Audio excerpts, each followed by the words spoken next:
নমস্কাৰ প্ৰিয় বন্ধু বান্ধৱীসকল। এই আগষ্ট মাহটোত কৰ্কট ৰাশিৰ জাতক জাতিকাসকলৰ প্ৰেম, ব্যৱসায়, চাকৰি, শিক্ষাৰ ক্ষেত্ৰত কেনেদৰে পাৰ হ'ব, আহকচোন আপোনালোকৰ ৰাশিয়ে কি কয় জানো। তথা এদিন নাহে, ছাকচেছ সহজতে এদিনতে পোৱা নাযায়, কিন্তু হাৰ্ডৱৰ্ক, মেহনত, প্লান, একশ্যন, ষ্ট্ৰেটেজি, গ'ল লৈ কেনে যদি কাম কৰে এদিন কিন্তু হ'ব। প্ৰিয় দৰ্শক, কৰ্কট ৰাশি জাতক জাতিকা যদি হয়, আপোনাৰ জীৱনত কিয় ইমান দুখবোৰ আহে? ইমানখিনি কৰাৰ পাছতো ফেমিলিৰ পৰা কিয় ইমান প্ৰব্লেম টানা আহে? জানিব বিচাৰে নেকি? ভাগ্য আপোনালোকৰ কেতিয়া খুলিব? তেনেহ'লে এই ভিডিঅ'টোৰ ডেছক্ৰিপশ্যনত দিয়া আছে লিংক, তাতে গৈ আপোনালোকে চাব পাৰে এই ভিডিঅ'টো শেষ হোৱাৰ পাছত। আৰু গোপন ৰহস্য কিছুমান বিশেষ টিপছ আমি এই ভিডিঅ'টোত উল্লেখ কৰিছোঁ, সেয়েহে প্লেলিষ্টটো বনাই থৈ দিছোঁ, নহ'লে এই ভিডিঅ'টোৰ ডেছক্ৰিপশ্যনতো গৈ চাব পাৰে। তেনেহ'লে আহকচোন কৰ্কট ৰাশিৰ জাতক জাতিকাসকলৰ এই স্বাস্থ্যৰ ক্ষেত্ৰত আপোনালোকৰ গ্ৰহ নক্ষত্ৰই কি কৈছে। পঞ্জিকাত পোৱা তথ্য অনুসৰি এই শাওণ মাহত প্ৰতিটো সোমবাৰ শিৱ ভগৱানৰ ওচৰত মনটো পৰিষ্কাৰ পৰিচ্ছন্নতা কৰি শুদ্ধ মনেৰে শুদ্ধ বস্ত্ৰ পৰিধান কৰি মন্দিৰত যাওক। মনৰ আশা পূৰণ হ'ব। শুভ কৰ্ম কৰি যাওক, নিশ্চয় আপোনাৰ দিনবোৰ ভাল হ'ব। আমি শিক্ষা সৰুৰ পৰাও লওঁ, ডাঙৰৰ পৰাও ল'ব পাৰি।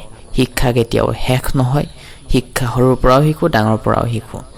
প্ৰিয় দৰ্শক, এই স্বাস্থ্যৰ ক্ষেত্ৰত ক'বলৈ গ'লে আপোনালোকৰ ইমান এটা প্ৰব্লেম নাথাকিব, কিন্তু আপোনাৰ বহু চিন্তাৰ ক্ষেত্ৰত স্বাস্থ্য দুৰ্বল হোৱাও দেখা পোৱা যাব পাৰে। হয়, অধিক মাত্ৰা চিন্তা নকৰিব, দূৰত থাকিব। ৰাশিৰ মালিক চন্দ্ৰ ৰাশিতে আছে, বৃহস্পতি দৃষ্টি হৈ আছে। বৰ্তমান সময়ছোৱাত এই আগষ্ট মাহত লিভাৰৰ সমস্যা যিসকলৰ আছে, ডায়েবেটিছ, প্ৰেছাৰ যিসকলৰ আছে, আপোনালোকে কিন্তু সাৱধান হ'ব লাগিব বেছিকৈ। কিছুমান কথা আমি এয়া চেনেলটোত উল্লেখ নকৰোঁ, কাৰণ বহুতো পলিচি থাকে স্বাস্থ্যৰ ক্ষেত্ৰত হওক, টকা পইচা ইনকামৰ ক্ষেত্ৰত হওক, সেইকাৰণে আমি কিছুমান কথা ক'ব নোৱাৰোঁ, পলিচি উলংঘা কৰা হয়। সেয়ে প্ৰিয় দৰ্শক, এই আগষ্টৰ মাহত স্বাস্থ্যৰ ক্ষেত্ৰত অনুকূল থাকিব। আপুনি হেল্থটো ভালদৰে চাই ল'ব। চন্দ্ৰ আৰু বৃহস্পতিৰ শুভ দৃষ্টি আহিব, কিন্তু যত্ন ল'ব লাগিব স্বাস্থ্যৰ ক্ষেত্ৰত। উপাৰ্জনৰ ইনকামৰ ক্ষেত্ৰত 2 তাৰিখলৈকে ভালে আছে। এই মাহটো উপাৰ্জন যিমান হ'ব আপোনালোকৰ সিমানে খৰচো হ'ব। যিহেতু প্ৰিয় দৰ্শক, ছেভিংছৰ ঘৰত কেতু আছে, আপোনালোকক জন্মচক্ৰৰ ওপৰত ডিপেণ্ড কৰিব। এই মাহটোত ক'বলৈ গ'লে ইনকামৰ ক্ষেত্ৰত হঠাৎ ফল ভাগ্য সলনি হ'ব পাৰে।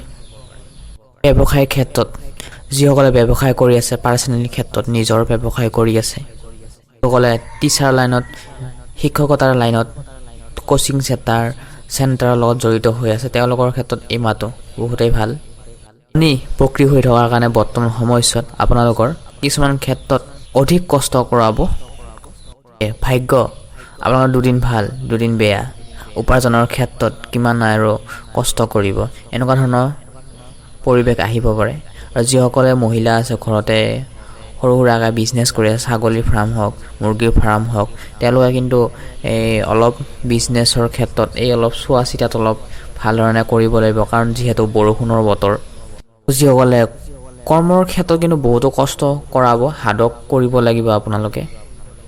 পাছতে 100%ৰ ভিতৰত 65% এটা প্ৰফিট হোৱাৰো সম্ভাৱনা দেখা পোৱা গৈছে। আৰু যিমানখিনি কষ্ট কৰিছে সিমানখিনি মানে সমান মানে হোৱাৰ চান্স নাই। মানে অধিক কষ্ট কৰাব, শনিয়ে অধিক কষ্ট কৰাব। কিন্তু আপোনালোক ভাগ্যৰ স্থানত শনিৰ দৃষ্টি, বৃহস্পতিৰ দৃষ্টি, পিতা গুৰুৰ পৰা চাপত লাভ কৰিব পাৰিব। হয়, বিশেষকৈ কৰ্কট ৰাশি জাতক জাতিকাসকলে মংগলবাৰ দিনটোত হনুমান চালিচা পাঠ কৰক। এই মাহটো, শাওণৰ মাহটো গোটেই মাহটোৱে হনুমান চালিচা পাঠ কৰক।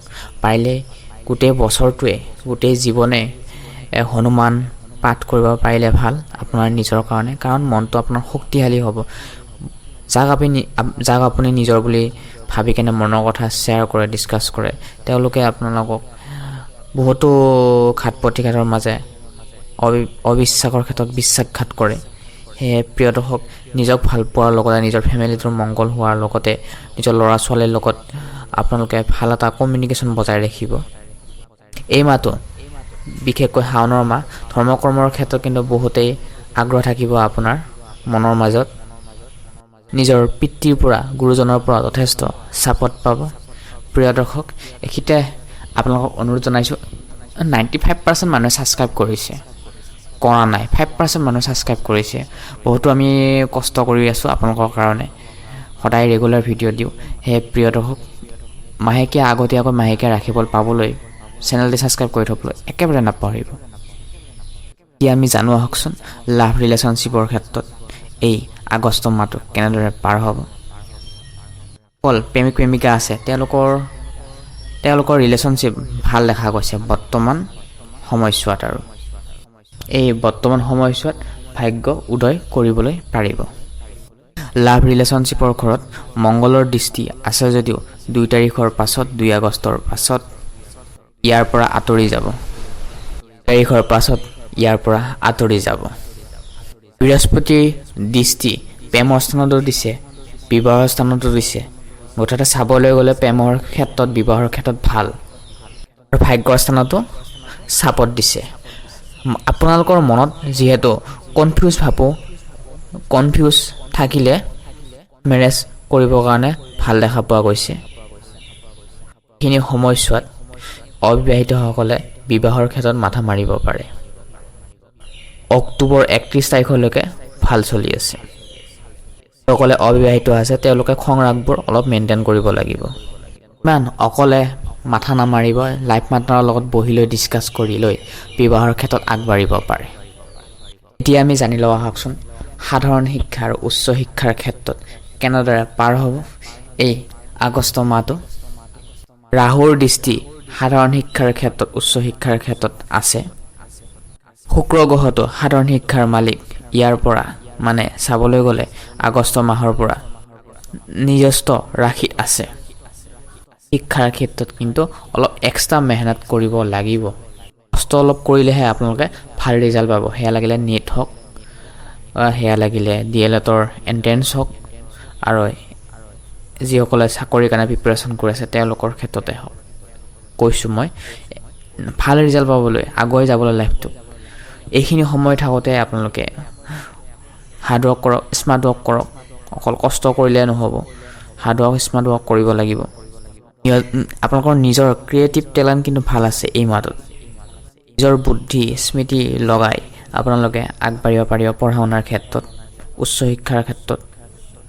শিক্ষাৰ ক্ষেত্ৰত বহুতেই ভাল। গোটেইটো মাহটোৱে মংগলৰ দৃষ্টি আছে, বৃহস্পতিৰ দৃষ্টি আছে। নিজৰ জ্ঞান বুদ্ধি মেমৰি পাৱাৰ লগাই আগবাঢ়ি যাওক পঢ়া শুনাৰ ক্ষেত্ৰত, কাৰণ সময় বহুত মূল্যৱান। ভাগ্যই আপোনাক ছাপৰ্ট দিব, বৃহস্পতিৰ শুভ দৃষ্টি আপোনাৰ লগত আছে। সেয়ে কৰ্ম কৰক, ফল নিশ্চয় অট'মেটিক ভাল ফলে পাব। প্ৰিয় দৰ্শক ভিডিঅ'টো ভাল লাগিলে লাইক এটা কৰি দিব, আৰু পোনপ্ৰথমবাৰৰ বাবে আহিলে চেনেলটি ছাবস্ক্ৰাইব কৰি থ'বলৈ একেবাৰে নাপাহৰে। পুনৰ লগ পোৱাৰ আশাৰে আজি এই গুৰুত্বপূৰ্ণ ভিডিঅ'টোৰ পৰা আমি বিদায় লৈছোঁ। ধন্যবাদ।